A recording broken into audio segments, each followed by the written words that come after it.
Olá, eu sou Cristina Schumacher, especialista em idiomas, autora, conecta gente, avaliadora, palestrante e tradutora. Este é um vídeo da série Removendo Barreiras, vídeos bilíngues que discutem todas as nossas dores e dificuldades para aprender inglês. Neste vídeo, eu vou tratar dos métodos infalíveis. Será que existe? O que é preciso para um método ser infalível? Fique ligado, no final do vídeo eu tenho uma surpresa para você. Eu estou cansada de tentar métodos infalíveis que não funcionam.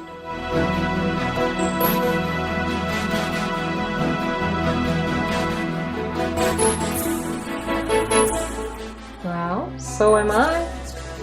From seeing people trying. I mean, not exactly tired from seeing them trying, but from seeing them being lied to as far as the method's infallibility is concerned. I get infuriated with all the promises made in this area which are bound to be broken. Even if we did not have a number of objective reasons to distrust infallible methods, alone the fact that we differ from one another would suffice to be wary of them. Every human being is different. A one-size-fits-all learning formula is illogical. As individuals with different tastes, personalities, and capacities, how can we possibly accept that there will be one way that will make everyone learn a second language?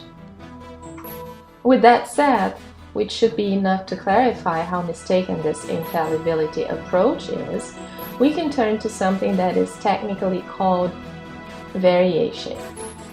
So what is variation?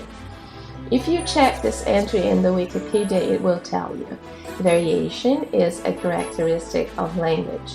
There is more than one way of saying the same thing.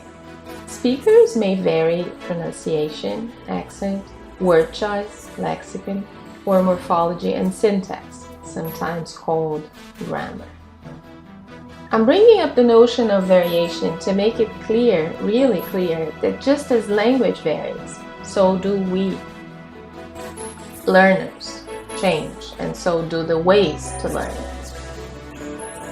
People from different places and communities speak different kinds of English. Is one correct and the other less correct? No. Is one more prestigious than others? Unfortunately, yes. People make value judgments and consider one type of English, usually any native type, they will consider it better or much better than another. This sometimes leads to the wrong notion of the language being wrong too, but it's not intrinsically so.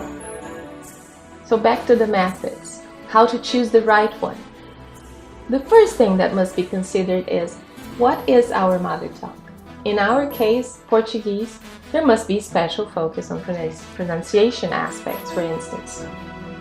This is so because English and Portuguese have different sound systems. There's a video about that. It's called English is Too Fast. Next thing that must be considered is, what do I need the language for? How exact do I have to be? Am I learning it for fun? For a promotion? For a trip? To immigrate? Why am I learning it? And who am I? How old am I? Do I speak other languages? Which means I'm used to this type of process. How is my routine? How will I be able to include English in my daily life? These are just a few considerations. It can get a lot more particular than that. However, I believe I have made my point. Be wary of infallible methods. Para finalizar, acesse o link para os downloads. Um dos arquivos que você vai baixar mostra algumas diferenças importantes entre as variedades do inglês padrão do Reino Unido e o inglês padrão dos Estados Unidos, para mostrar como ao falar um idioma, estamos tratando de uma multiplicidade de fatores e formas. Só por isso, não dá para acreditar na infalibilidade de um método. Se o próprio objeto de aprendizagem é múltiplo, como é que os jeitos de aprender não serão? Se você quiser assistir novos vídeos como esse toda semana e receber materiais de estudo e aprimoramento, me adicione em suas redes sociais, no Facebook, no YouTube e no LinkedIn. Você vai me encontrar indo até o meu site, cristinaschumacher.com, rolando a tela até o final, lá tem os links para as redes sociais. É um prazer compartilhar meu conhecimento e minha experiência com você e até a próxima.